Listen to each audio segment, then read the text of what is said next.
like to bring to order the October 23rd, 2018 Planning Commission meeting.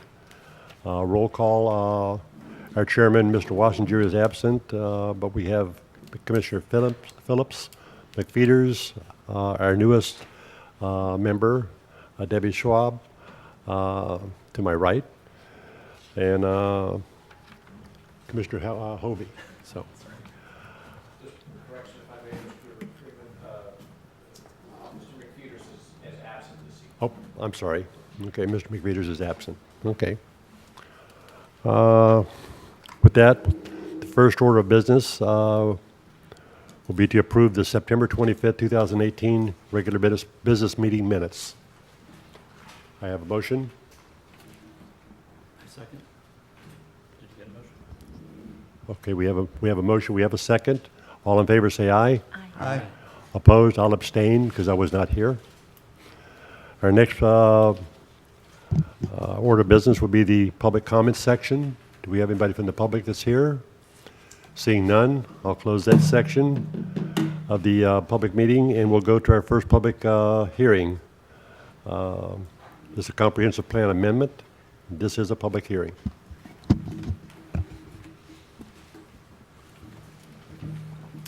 Good evening, CACMAC Senior Planner.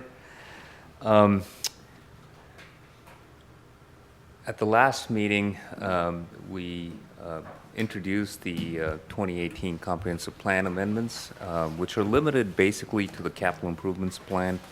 The capital improvements plan is a 6-year implementation plan, and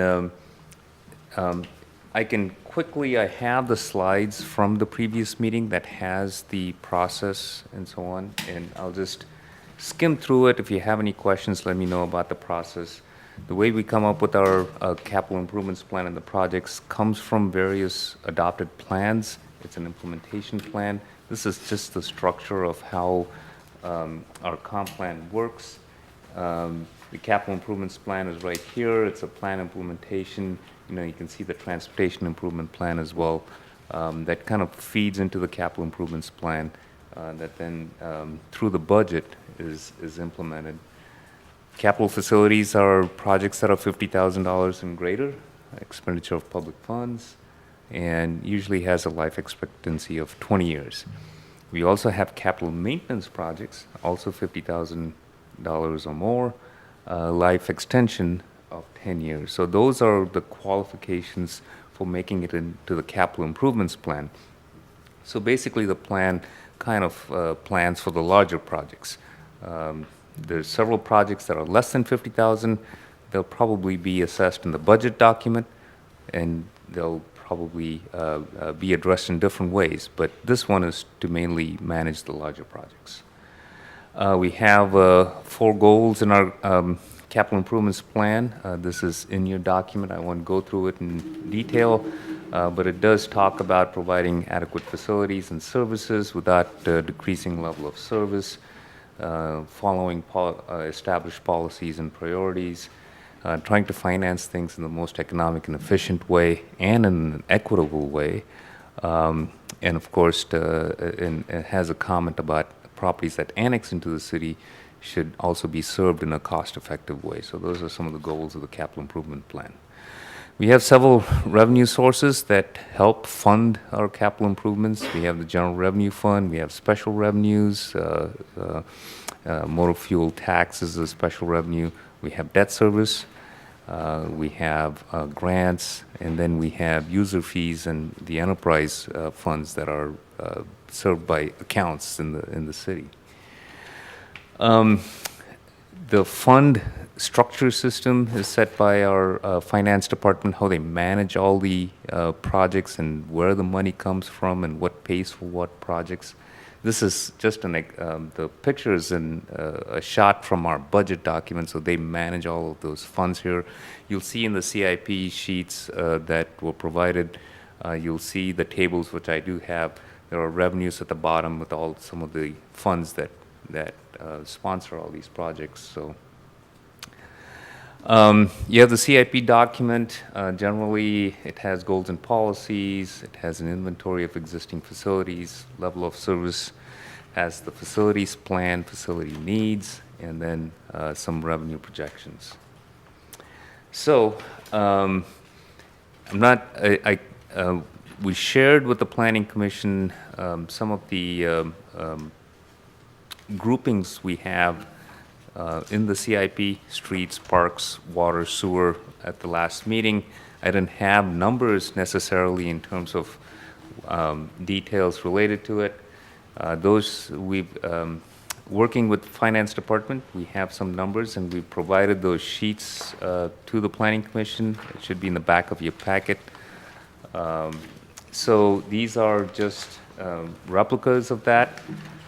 And I don't know how detailed I should go into it. I'll actually open up the discussion to the Planning Commission for questions. I have all the spreadsheets on the in my presentation, so if you have any particular questions, I can go through them. But if you want me to go through for just an overview of the projects we're considering under these various systems, I can do that as well.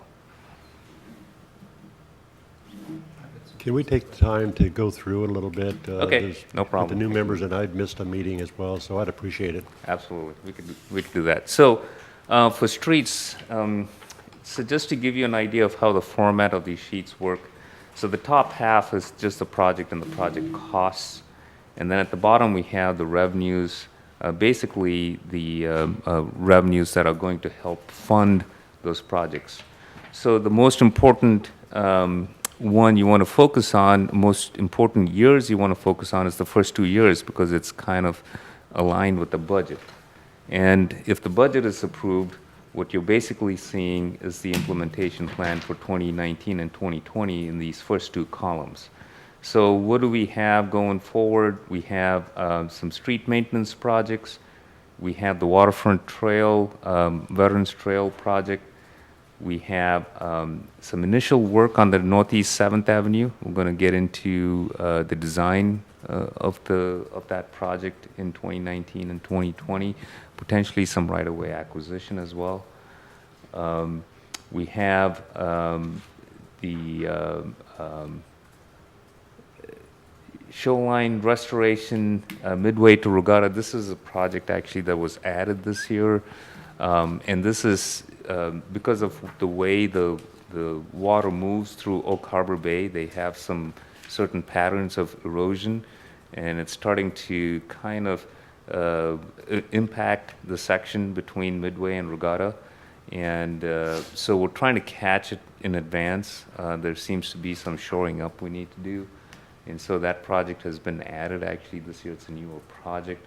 And we don't know exactly what kind of work will be needed, but we definitely need to study it. So there's some funding that has been allocated towards kind of studying that. And then we have SR20 Facmar Road Property Access Road. This is an economic development project. This is the property that when you come into Oak Harbor, past Otfield Road, it's on the left. And it's a high-speed area within the city. And so there's some heartburn between, state and local engineers in trying to provide full access to somebody that has a business there. So the city is trying to provide an alternate access in the back so they can access the back and still use the properties. So these are the projects that are tracking over the next couple of years. Some of the projects are phased out. They have many phases and will be done in the later sections of the year, but the 1920 is what we're looking at for the budget implementation. Steve? Before we leave this, just to point out, CAC and our finance team have spent a lot of time trying to make sure that we can identify the appropriate revenue sources for the costs or the estimated costs for the project.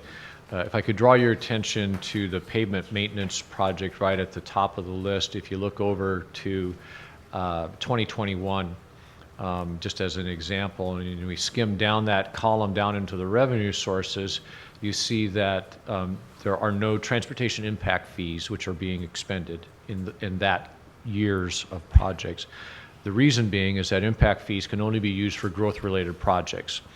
And so I chose this as an example because certain revenue sources, as you probably imagined, have constraints on how we can use them or not use them. So impact fees can only be used for growth projects, and a pavement maintenance overlay doesn't have a growth component to that. That's just taking care of what we already have. Therefore, we can't spend transportation impact fees on those. Similarly, the other project that's in the 2021 timeframe is the shoreline restoration along Pioneer Way.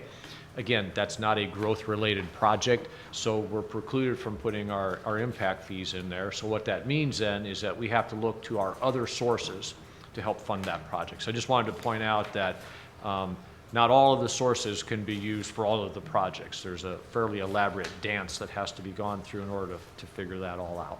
Thanks, Kat. Thank you. Any questions? Yeah. Yeah.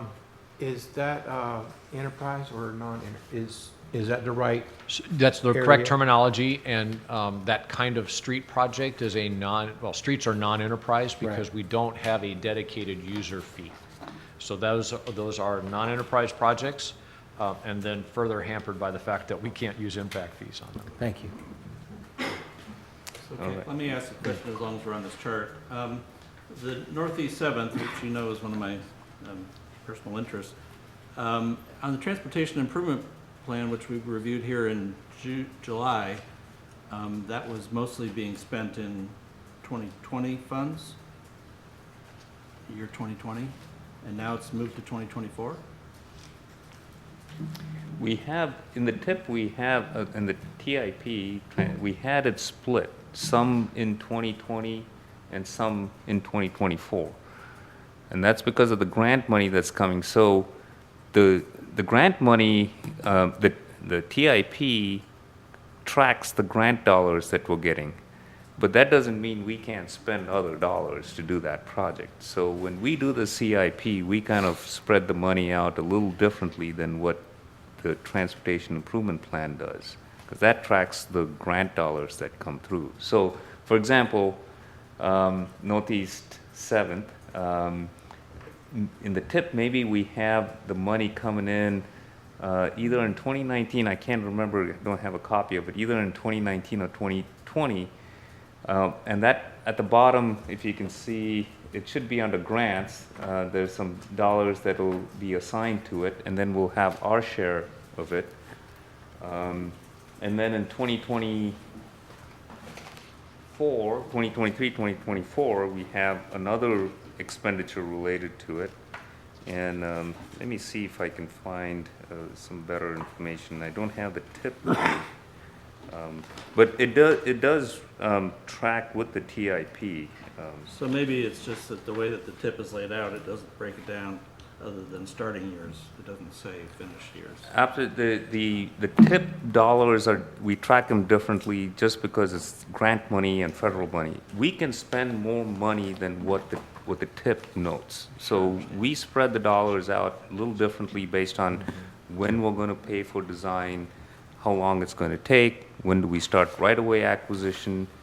And so we can spend money that the TIP tracks the grant dollars, which we get reimbursed. So that's kind of, so there is a little slight difference between the TIP and the CIP, but we are tracking to use those TIP dollars. Two quick thoughts on that, Hal. One is that since the time we did the TIP to now, we've had more time to really think about not only how the dollars will be spent, but how we have to phase those dollars, whether it's preliminary design, right-of-way acquisition, which we know takes quite a period of time, which is why you see that gap in the schedule, and then moving into permitting and then in construction documents and construction. So we've had more time to really think about how the pieces of that work, not only with the external funding sources, but also in terms of our staff resources.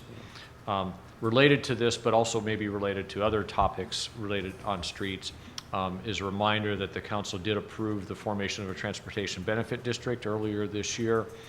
We've had our initial meeting of the transportation benefit district, which has the unfortunate acronym of TBD, and so it always sounds kind of weird when we talk about it that way. Thanks for that, Dennis. And so the council, the next time the council gets together as the benefit district board, we'll begin the conversation with them about which of the two methodologies that are available under state law might they want to choose to fund that district. Then depending upon how that goes, we will see updates to this schedule as we work on next year's CIP and the following CIP and even potentially the year after that. So sort of an ever-changing picture, ever-evolving picture, but one that we think has some brightness because of the TBD. Thank you. I'd like to add one comment in regard to that. I know that the Northeast 7th Avenue project was on the project list. We actually received grant funding a number of years ago. And some people were very happy, as were we. But unfortunately, the city wasn't able to meet their obligation for the matching funds to start that project.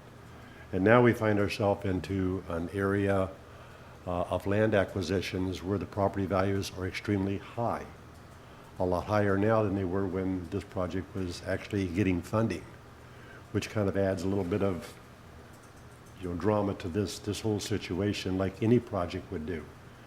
You don't go through and buy property, especially I guess what I look at on this portion of it is everybody knew that owned the property that we were coming through and going to improve that project. And now they're holding on, so to speak, okay, because they know that we want to do the project. And so now their property is more valuable. So the negotiations start, but that's part of the situation that I read into this. 7th Avenue has a lot of exposure, and every year we have the same conversation with our CIP, and every year the money's not there to do it. And that's the frustrating part. Yeah, just a couple points on the Northeast 7th Avenue. I think, we go through and do the CIP planning every year, and similarly, we work with the RTPO and plan for the TIP dollars as well, which keep changing.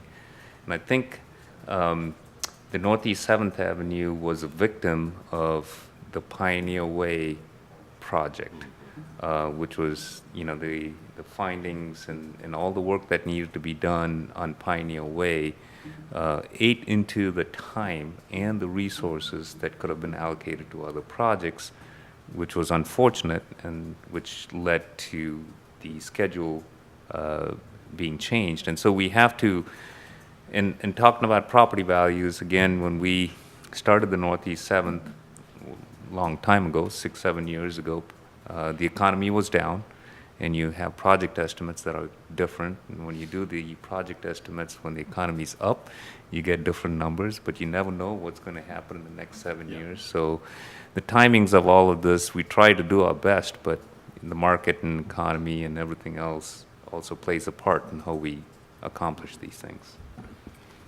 All I know is that Northeast 7th Avenue is, the problem or the goal there is undefined to me. Could you tell me what that's all about? Because all I know is I've read it. I don't understand it. So the reason why the project is... Yeah, what are we trying to accomplish with that? So Northeast 7th Avenue is one of our substandard street. It's the street is surrounded by land uses that are pretty intense and can be developed to a higher intensity. There are no sidewalks there. If you look at the street on both sides, you'll see pathways that people have on the.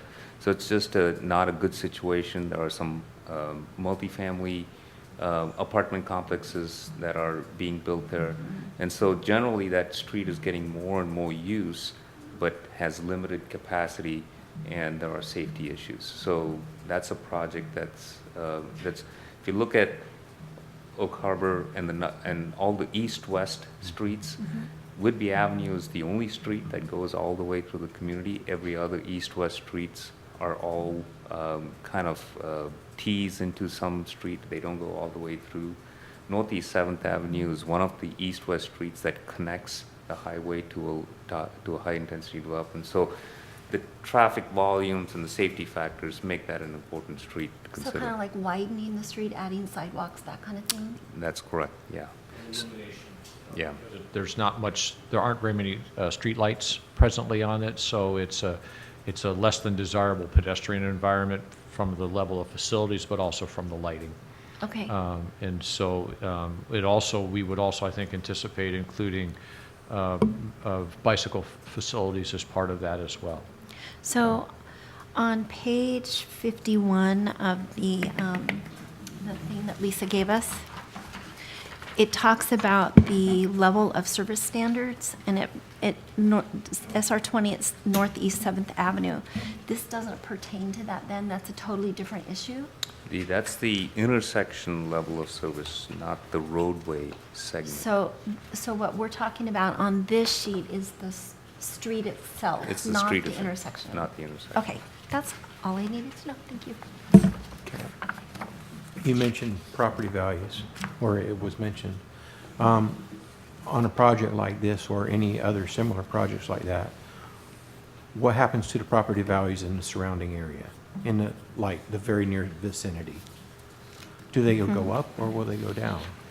That is entirely dependent on the market. On the market itself? I mean, it is likely anytime the city makes investment in public infrastructure, there's likelihood that the properties adjacent to that investment always also increase in value. Oh, We okay. hope so.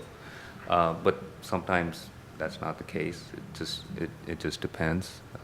But usually like for Pioneer Way, when the city makes an investment, all the properties benefit from that investment. Yeah. Thank you. All right, so parks. Parks, of course, Windjammer Park, as you can see, is listed there, several phases of it, being considered for 19 and 20, and out into 21 as well. We have plans for land acquisition on the northwest part of the city. That's the Harbor Heights land purchase, and you can see there's some grant money that the city is trying to align themselves for. And also, it's going to take more than just the grant. It's going to take some savings of dollars in order to actually do the improvements. This is just for the land purchase, so there's some money programmed out for the 6 years there. Other than that, there's the Neal Tower. It's been a historic structure in the community and could use some help. So Hank Neidema, our Parks Manager, has scheduled some money to improve that. And then we have four park, and these come from our park plan.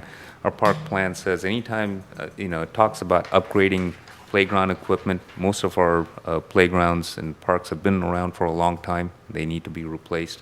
And so the Parks Division programs every 2 years in the budget cycle some upgrades to it. So we have 4 of them tracking right now.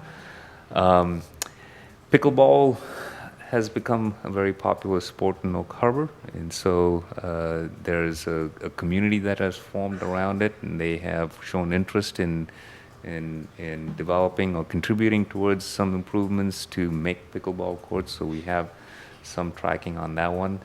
And of course, I don't know if you're aware of the conversation about the Portland Loos. That's been something that the City Council would like to see at Windjammer Park and also down by Flintstone Park. So that's also been scheduled for 2019. And then we have the 7th Avenue Wetlands Feasibility Study all the way out. Again, our intent here would be to try and find out what we can do with the wetlands. It's an area where we have higher intensity development, lower income development, housing as well. It would be good to have an asset in that part of town that people can use. So it'd be great if we can time things with the 7th Avenue project. So at least we can study it to see what needs to be done. So there's some money scheduled for that as well. So that's the park 6-year plan. Any questions on that? I do like the way that it was broken out with what actual projects they've got planned, because that's, I think, one of the problems that we've identified in previous meetings is that, do they have a long-range plan for where they're going to put playgrounds? And I like the way that you have it specifically broken out, Neal Tower, Shadow Glen, Coochie Park, Neal Park, Pickle Park. That's great. Yeah. That's very Well, helpful. It is, and we are, I mean, every year we try to do it. We try to improve the document, improve the scheduling, improve the predictability of the document. We get improved tools. So every year gives us a chance to get better. In the past, we didn't have quite all the tools or the schedule laid out in such a way that we can provide some details. So previously in the CIP, you would see playground equipment upgrade. And you won't know which playground equipment gets upgraded till either the city council decides to do it or something like that. So now we're bringing more transparency to how we want to do it. That's why the 6-year CIP is actually, our finance department is working with us to do a 6-year budget. They're trying to plan actually, real money to try and make this a better planning tool and an implementation tool. So we are trying to make it better. So that's part of the process. Thank you. Sewer, this is an enterprise fund, so the sewer fees help to pay most of these projects. And we've got some work we have to do at the lagoon facility that we talked about earlier. And the sewer department goes through and replaces a lot of our old pipes that deteriorate. They've identified some sections where think they have to go out and do maintenance repairs, and they try and replace them whenever. So a lot of these projects are coming from the plan that identifies where pipes need to be replaced. The water center, Yes. that's the first time I've ever seen that. That's the name for the interpretive center. Oh. At least that's the working name. And so I think you asked the question when we were on our tour about budgeting for stuff inside of that Right. space. This is our first attempt at budgeting to put the interpretive materials in there, and then also position it to be used as sort of a multi-purpose space for us in the community. I hadn't heard that term before. Thank you. So my question with the decommissioning, isn't the main going to be pushed over to the Navy? Wasn't that what you were talking about? I'm sorry, your question? At the meeting, or at the tour this afternoon, we were talking about the Navy was going to take over the lagoon, right? Yes. But we still have some obligations in terms of the conditions that we leave it in. Mm-hmm. And so that's why you see two projects on here. One is the biosolids removal, and that's something that you do periodically. Okay. And so we need to do that as part of our turning it back over to them. And likewise, the outfall repair is something that we have some obligation to address for them. Okay. And in my, It's just really cleaning up our contractual obligations. that's understandable. The other thing I saw though was the force main decommission. What exactly is that going to be, or pertaining to? Thanks, Tim. So right now, we have a force main that runs from the pump station that we saw down at the clean water facility, the one that was going to be decommissioned. And it's, as I understand, it's bad practice to leave the force main just the way that it is. And so there are some costs that come along with actually just taking it out of service. Okay. Now, if, as we talked about, if part of the process that potentially has the Navy connecting somehow tries to repurpose that facility, then this project would either drop off or would significantly change. But right now, this is what we understand our needs to be. Okay. So moving on to the water system. Again, a lot of the projects here come from our water system plan in their attempts to try and make the water system plan function better and be more efficient. And so some of the projects here are either to replace lines or to equalize pressure. I think in talking to our Public Works Department, is one of the areas that they're going to focus on is the east area, which is kind of north of Whidbey east of the highway all the way to Crescent Harbor. There's some lines that they're trying to get there because of the Gun Club Road reservoir was built. It actually provided enough pressure to eliminate some of the other reservoirs, and so you see there's a reservoir on Regatta Drive by, I forget the cross street. Northeast Fifth. 6th, I think. So that is not needed anymore. And plus, it's very outdated, and so they're taking that offline because of the Gun Club Road reservoir. And they're doing something similar on the west side as well, with trying to eliminate some booster pumps because they have quite the pressure. So decommissioning all of this takes a lot of work. So some of this is programmed. A lot of it is to make the system better. They're also replacing some lines to increase the flow, for fire flow and so on. So some of the projects that you're seeing here are based on that. Any specific questions on anything?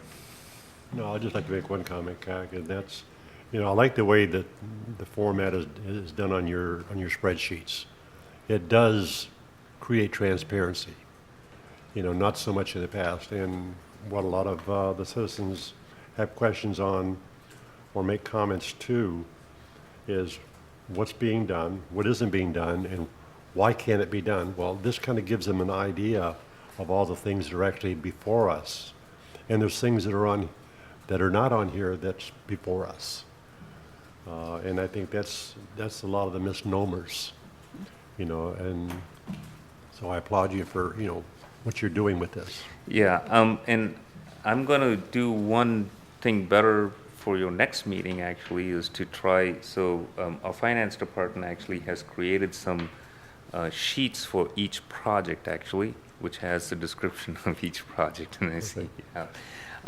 So I'll, once it gets cleared through City Council, we'll try and add it to the packet. I think our finance department is going to talk to the City Council tomorrow, actually, at the workshop.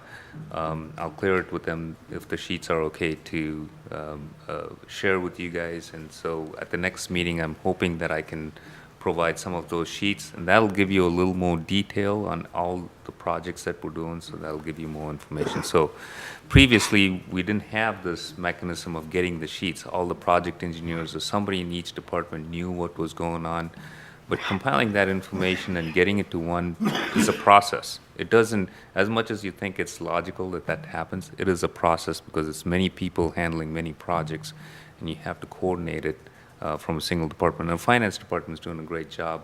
They're able to share that information with us, and that's why I'm able to share more information in the CIP with you guys. Stormwater projects, again, we have some outfall projects. We have some feasibility studies that they're doing. And some upsizing of some of the storm drains that have been identified in the stormwater plan. So they have a stormwater infrastructure plan that provides all the information that which pipes need to be oversized in order to handle the increased flows. So I don't have anything more, but Steve. Before we leave stormwater, our public works staff is in the process of updating our stormwater comprehensive plan. So it's entirely possible that this project list could look significantly different next year when you look at the CIP. And then looking down the road just a little ways, you've heard us before talk about NPDES, which is the National Pollutant Elimination Discharge System. It's basically stormwater permitting. Long story short, we're already reviewing the draft permit that is due to be issued by Ecology in 2019. There'll be some additional comprehensive planning things that come out of that for stormwater. So it's really easy to say that in a few years' time, we expect this project table to look significantly different than what it does today. So I expect to see some changes next year based upon our own work, and then in a few years' time, some greater changes based upon our obligations to the state of Washington. real fast on the stormwater. Why can that not be mixed or actually merged into our treatment plant? So there was a time when communities had combined sewers and stormwater facilities. That has definitely gone out of vogue for quite some time, and it has to do a lot with the volume. Okay. So this afternoon when we were on our tour, when Mr. Almberg was asking the question about what our capacity is, Brett Arvidsson, our project engineer, gave you a dry number in the summer, 2 million gallons per day, roughly, can be up to 5 or 6 in the winter. It's because of inflow and infiltration. So when it rains a lot, believe it or not, rainwater gets inside of our sewer pipes. And that increases the flow that goes to our sewer treatment plant, which then increases your costs and the wear and tear on your system. And so now you want to keep stormwater separate from wastewater. For one of the reasons is because of what it does to your sewer treatment plant to actually process it. Okay. Thanks. Moving on, general government. This is a category within the CIP that handles facility improvements, and you can see the fire station, any improvements to their building that's greater than 50,000 is tracked here. So you have some upgrades at the fire station. And of course, the chief is trying to plan for a new fire station in the community.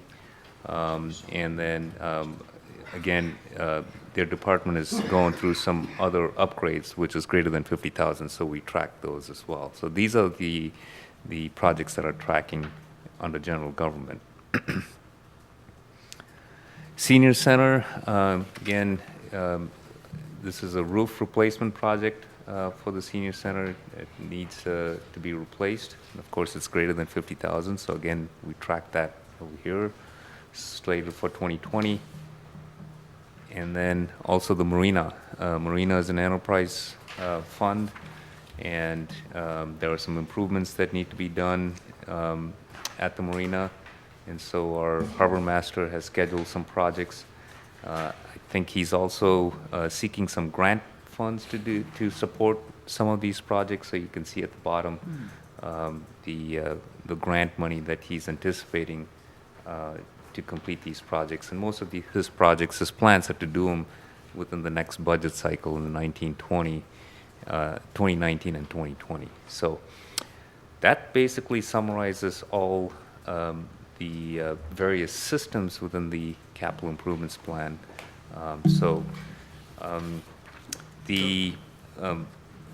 Yes. So in the plan that you have redlined, there was no table 4 point question mark or 4.9. So there was no table for the senior center or the marina? Yeah, there is. How come? Yeah, there, but there's a one with the correct new numbers, but the red line copy doesn't have it. Right. Yeah, I think in Last year's CIP did not have any marina projects. Oh. And we haven't actually had any marina projects that met the definition of a capital project for some time. But this year, obviously, we do. And I think that the senior center roof, I don't believe that we've had a separate senior center table before. Right. I think previously we might have handled that under general government. But breaking it out separate like this is just a way to maybe provide some additional clarity. So you're going to give that a number, presumably? Yeah, but at the time that these were printed, we didn't know what the number was that we were going to use yet. Yeah. So that'll all get incorporated and integrated when we transition these tables in place of the ones that we struck out through the existing CIP. Gotcha. Yeah. Yeah, putting the tables, nothing against Word, Microsoft Word, but it is challenging when we bring tables in to try and put it in any legible format I for know, the yeah. commission. So we kind of decided, let's keep it separate, let it go through all the discussion process, and then when we make the final document, we'll bring that in. So that's the idea. Any other questions? So we recommend that the Planning Commission open the public hearing. It's a public hearing. We want to open it want to continue it to the next meeting. The next meeting will bring this back again. In my report, I've addressed the criteria that we have to address for the comprehensive plan amendments. And if you have any questions, we can, I can answer any questions now or at the next meeting. So we have some time. So seems like we have some more I discussion. do have one other. I do have one other thing, actually, two things. The page 50 of 84, I think it's page 32 also, depending on how you read it. Still doesn't say Transportation Benefit District. I know you're going to get to that. And then one of the things it says is a detailed discussion of special assessment districts, see Appendix F. And I forgot to bring this up last month, but there is no Appendix F. The appendixes only go to C. So there's no Appendix D, E, or F. We'll check into that and see what it means. That's on the bottom left of page 50 of 84.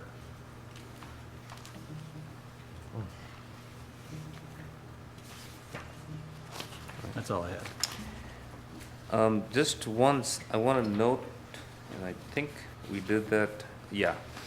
So at the last meeting, we got a comment. If you look at the sheets in the back, the new tables that we provided, we added a column called project type.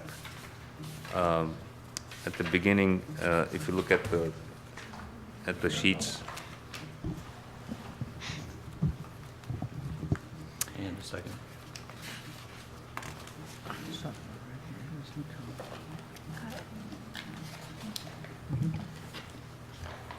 So let's use sheet 73 of 84 in your packet as the example. That's your streets table, table 4.3. And CAC, I think, is referencing that first column after the project name, which is identified as project type. so we added this column because we got a comment yesterday, because we have some policy that says, projects are either urgent, reconstruction, new project expansion, and one of the planning commissioners made a comment on, it'll be nice to see, what projects and what are they categorized as. And so we added that project type. So R is for reconstruction, N is for new. We'll put a little legend. E is expansion, and so on. So, not sure if, I think the comment was made with the intent that, some projects over time will become more urgent. And I'm not sure if that's the case. I think when we look at projects, we'll evaluate them based on their merits, and it doesn't matter over time. For example, the shoreline restoration midway to Regatta, I've noted as an urgent project just because of what is happening and if we don't do something. Whereas the Northeast 7th is a reconstruction project. It's urgent no matter when you do that, but we'll still consider it as just a reconstruction. So I'm not sure if those designations will change, which I think is what the comment was based on. But nevertheless, we just added that in there so that you can take a look at it, and if you have any questions, let me know and we can address that. Well, and I'll add another comment to that same statement, is, the regatta area and that undermining of the roadway, whatever, that's something that was not known before, and now it's becoming known, and we're starting to study it because it's now popped up as an issue. Obviously, that would be something, because it's a gate somewhere for a city revenue, but also for the military. We would have to come in no matter what and fix it. So now we've identified it, and that's something that would jump to the front of the plate if something significant was to happen one winter. Okay, so, that's the way I look at a lot of these projects that, yes, they're identified, and I think there's more clarity in our documentation now of what projects are out there that wasn't there before. And I like that fact. But when we've got things like the Regatta Way or any undermining of streets, or whether it be the storm drains that were over off of Scenic Height Ridge, those come to the top of the plate, for obvious reasons. And we might not like it, but it's going to happen, and it will continue to happen. So I think that's where it comes in. I think it's significant for the public to know that, Yeah. that we are trying to complete the projects that we're working on that are listed, but sometimes things are out of our control. So, any other comments or? Okay, I'll open the public hearing to the public. Seeing none, we're going to continue this item to the next next meeting, which will be on November 27th for this item, and that'll be after Thanksgiving holiday weekend. So, with that, we'll go on to item second item B, the 2019 Comprehensive Plan Amendment Docket. This is a public meeting. Again, Kamak Senior Planner. So 2019 Comprehensive Plan Amendment process has begun. What we usually do every year at this time is we advertise in the paper and let people know that we're doing this amendment or we're doing our annual amendments. In the past, what normally happened was, our zoning map and land use map were on a 1-to-1 ratio, and anybody that wanted to change from commercial to residential or residential to commercial will have to first do a land use change before they did a zoning change. And so usually during this time, we get applications for zoning or land use changes. Well, when we did the 2016 update, we changed our land use and zoning relationship, and now we have only 7 or 8 land uses, whereas we have 14 to 17 zoning categories. So more zoning categories are implementing a single land use. And so we have usually less and less applications. Rezonings take faster to do under a type 2 or type 3 process, type 4, going through Planning Commission and City Council in a 3 or 4 month process, whereas a land use change was usually a 2-year process because you came in 1 year, you gave them the application, you consider it, and by the time you actually get the change, it's more than a year. So we made those changes, but the process still continues. Land use changes are just one of the applications. Anything in the comprehensive plan can be up for amendment. There are some criteria that our code identifies in terms of what people need to do in order to change policies or a big change in the comprehensive plan versus a small change. So these are all kind of laid out in our comprehensive plan, but we have to start that process every year. It's just a process we do. We may not have any applications, or we may get applications. We'll have to deal with it. And of course, anything can happen in the future. So you want to keep that process going. So anyway, the process is open. We want to let people know that they can submit applications. The notice is out. What we'll be doing from the Planning Commission standpoint, we're going to probably continue to work. We'll probably wrap up the parks plan, which is still open. We'll do it in the beginning of the year. And then we'll work on also, at the same time, we'll be working on the housing element. So those are the things that are open right now and are being continued to work on. That'll carry over to the 2019 cycle, and we'll see if we get any applications in the next month or so. So we'll keep you updated on that. Thank you, Kak. Are there any comments? Okay, our next regular business meeting will be November 27th, 2018. And if there's no other comments, I close the public hearing.